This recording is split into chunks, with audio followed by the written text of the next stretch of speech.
سے پوچھے کہ لڑکا لڑکی کی جب شادی کرنے کی نوبت آئے تو کیا دیکھنا چاہیے، کیا ڈھونڈنا چاہیے، کیا تلاش کرنا چاہیے؟ قرآن کریم سے ہم نے پوچھا کیا بنگلہ دیکھے؟ فرمایا نہیں۔ آج بنگلے والا کل کو قبر میں ہو سکتا ہے، آج بنگلے والا کل کو فٹ پاتھ پہ سو کر کے وقت کاٹنے والا بن سکتا ہے۔ کوٹھی والا تلاش کرے؟ فرمایا نہیں۔ کوئی اونچی ملازمت والا، اونچی پوسٹ والا لڑکا تلاش کرے؟ فرمایا نہیں۔ زیادہ لکھا پڑھا دیکھے؟ فرمایا نہیں۔ دھن دولت والا دیکھے؟ نہیں۔ کاروبار والا تلاش کریں؟ فرمایا نہیں۔ لڑکی بھی اسی طرح سے مالدار کی تلاش کریں؟ فرمایا نہیں۔ دولت مندوں کی تلاش کریں؟ نہیں۔ پھر اے اللہ کے قرآن تو ہمیں بتا ہم کیا معلوم کریں، کیا دیکھیں، کیا سنبھالیں، کس چیز کی تلاش کریں؟ فرمایا ولا تنکحوا المشرکات حتی یؤمن۔ دوستو، قاری حنیف ملتانی صاحب رحمۃ اللہ علیہ کا بہت ہی شاندار بیان لے کر کے حاضر ہوا ہوں، جس کا عنوان ہے کہ شادی کے لیے کیسا لڑکا ہونا چاہیے اور کیسی لڑکی ہونی چاہیے۔ اسی کے متعلق قاری حنیف ملتانی صاحب رحمۃ اللہ علیہ کا یہ بیان ہے۔ بیان کو پورا سنیں، انشاءاللہ تبارک و تعالی بہت فائدہ ہوگا۔ آئیے بیان کو سنتے ہیں۔ فرمایا لڑکی والوں کو یہ حق نہیں کہ وہ لڑکے کے بارے میں یہ کہیں کہ یہ تو غریب ہے، ہم اس کو کیسے دیں۔ آؤ پھر قرآن کریم سے پوچھ لیں، ہم مسلمان ہیں، ہمارا قرآن پہ ایمان ہے، محمد عربی صلی اللہ علیہ وسلم کے فرمان پہ ہم سب کا ایمان ہے۔ آؤ قرآن سے پوچھے کہ لڑکا لڑکی کی جب شادی کرنے کی نوبت آئے تو کیا دیکھنا چاہیے، کیا ڈھونڈنا چاہیے، کیا تلاش کرنا چاہیے؟ قرآن کریم سے ہم نے پوچھا کیا بنگلہ دیکھے؟ فرمایا نہیں۔ آج بنگلے والا کل کو قبر میں ہو سکتا ہے، آج بنگلے والا کل کو فٹ پاتھ پہ سو کر کے وقت کاٹنے والا بن سکتا ہے۔ کوٹھی والا تلاش کرے؟ فرمایا نہیں۔ کوئی اونچی ملازمت والا، اونچی پوسٹ والا لڑکا تلاش کرے؟ فرمایا نہیں۔ زیادہ لکھا پڑھا دیکھے؟ فرمایا نہیں۔ دھن دولت والا دیکھے؟ نہیں۔ کاروبار والا تلاش کریں؟ فرمایا نہیں۔ لڑکی بھی اسی طرح سے مالدار کی تلاش کریں؟ فرمایا نہیں۔ دولت مندوں کی تلاش کریں؟ نہیں۔ پھر اے اللہ کے قرآن تو ہمیں بتا ہم کیا معلوم کریں، کیا دیکھیں، کیا سنبھالیں، کس چیز کی تلاش کریں؟ فرمایا ولا تنکحوا المشرکات حتی یؤمن۔ نعرہ تکبیر۔ فرمایا لوگوں، اگر مجھ خدا سے پوچھتے ہو، میرے قرآن سے پوچھتے ہو، میرے نبی سے پوچھتے ہو، تو میں تو تمہیں ایک پہچان بتاؤں گا، ایک واقعہ بتاؤں گا، ایک نظریہ بتاؤں گا، ایک کیفیت بتاؤں گا۔ تمہیں سب سے پہلے یہ دیکھنا پڑے گا وَلَا تَنكِحُوا الْمُشْرِكَاتِ حَتَّى يُؤْمِنَ۔ اگر لڑکی مشرکہ ہے، شرک کرتی ہے، الہ العالمین شرک تو کرتی ہے مگر مالدار بڑی ہے۔ اے پروردگار عالم، شرک تو کرتی ہے لیکن خوبصورت بڑی ہے۔ فرمایا وَلَأَمَةٌ مُؤْمِنَةٌ خَيْرٌ مِّن مُشْرِكَةٍ وَلَوْ أَعْجَبَتْكُمْ۔ قرآن خود کہتا ہے مشرکہ لڑکی چاہے تمہیں مالدار نظر آئے، چاہے تمہیں خوبصورت لگے، أَعْجَبَتْكُمْ قرآن کے الفاظ ہیں، تمہیں عجیب معلوم ہوتی ہو، تمہیں اس کے انداز، اس کی چال، اس کی ڈھال، اس کی رفتار، اس کا سونا چاندی تمہیں بہت بڑی چیز دکھائی دیتی ہو۔ فرمایا اسی طرح سے لڑکے کا وَلَا تُنكِحُوا الْمُشْرِكَاتِ حَتَّى يُؤْمِنُوا وَلَعَبْدٌ مُؤْمِنٌ خَيْرٌ مِّن مُّشْرِكٍ وَلَوْ أَعْجَبَكُمْ۔ الہ العالمین، لڑکا شرک تو کرتا ہے مگر مالدار بڑا ہے، لڑکا شرک میں تو ڈوبا ہوا مگر خوبصورت بڑا ہے۔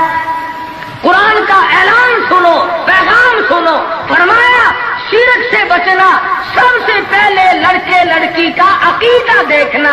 اگر عقیدہ صحیح ہوگا تو بات بنے گی، اگر غلط عقیدے کی لڑکی آ گئی خاندان کا بیڑا غرق کر دے گی.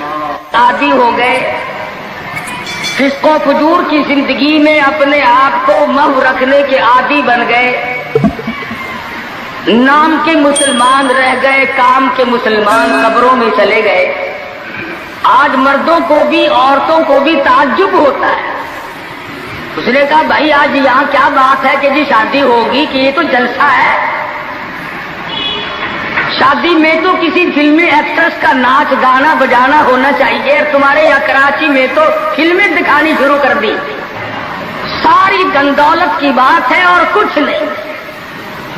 ہماری اگر بات آج نہیں سنتے تو وقت آئے گا کہ یاد کرو گے. بڑوں بڑوں کو ہم نے سیدھا ہوتے دیکھا. جب مصیبت کا چکر پڑتا ہے، جب پریشانیوں کا ازدحام آدمی کے اوپر ہوتا ہے، ہوش نہیں آتا، پھر آدمی مسجد کا رخ کرتا ہے، لمبی لمبی دعائیں مانگتا ہے. اسی کو قرآن کریم کہتا ہے وَإِذَا أَنْعَمْنَا عَلَى الْإِنسَانِ أَعْرَضَ وَنَأَىٰ بِجَانِبِهِ. جب آرام پہنچتا ہے، کاروبار صحیح چلتا ہے تو کروٹ نہیں بدلتے، اللہ کا نام لینے کی توفیق نہیں رہتی، خدا بند کریم کو یاد کرنے کے لیے وقت نہیں ملتا.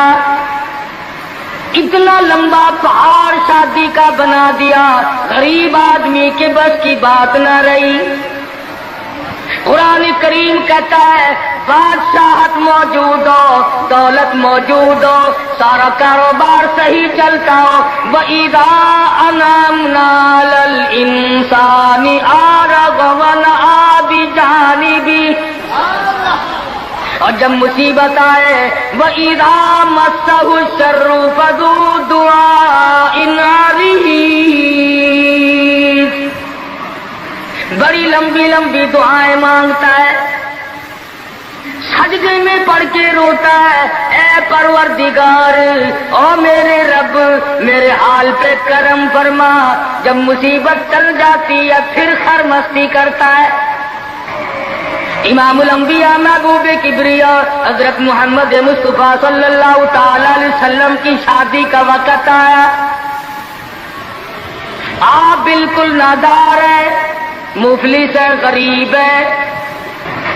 ایک عورت نے آ کر آپ سے بات کی کہ آپ کی شادی کر دی جائے. قربان جاؤں، ارشاد فرمایا میری شادی ہوگی کیسے؟ گھر نہیں، در نہیں، زر نہیں، پر نہیں، میرے پاس تو ساز و سامان نہیں. وہ کہنے لگی ایسی عورت سے اگر نکاح ہو جائے جس کے پاس دولت بھی ہو، سب کچھ موجود ہو. ارشاد فرمایا میں کس طرح سے کروں؟ وہ مجھ سے بھی تو مطالبہ کرے گی. صاحب کہنے لگی سیدہ خدیجہ رضی اللہ تعالیٰ عنہا، جس کو مکے کے بڑے بڑے چودھریوں نے پیغام دیے تھے، نکاح کے لیے آئے تھے، بڑے بڑے لوگوں نے پیغام دیے، دولت مند آئے، چودھری آئے، مکے کے رئیس آئے، بڑے بڑے قریش آئے، لیکن خدیجہ کہنے لگی او لوگوں تمہیں کیا معلوم ہے، میں نے ملازم رکھ کے دیکھ لیا، میں نے کاروبار کرا کے دیکھ لیا. خدا کی قسم میں چوبارے پہ کھڑی تھی جب حضور اکرم صلی اللہ علیہ وسلم چلنے لگے، میرا سامان لے کر میری آنکھوں نے دیکھا بادل نے چھاؤ کر لی تھی.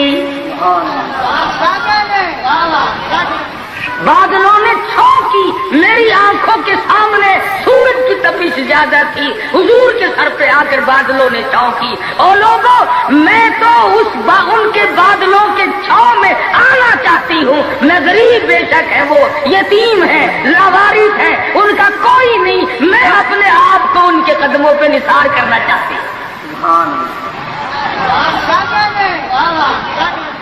چنانچہ تیاری ہوئی. حضور نے فرمایا میں کیا تیاری کروں، میرے پاس تو کچھ نہیں. شہنشاہ کائنات ہو، عبداللہ کے بیٹے ہو، آمنہ کے در یتیم ہو اور پلے کچھ نہیں.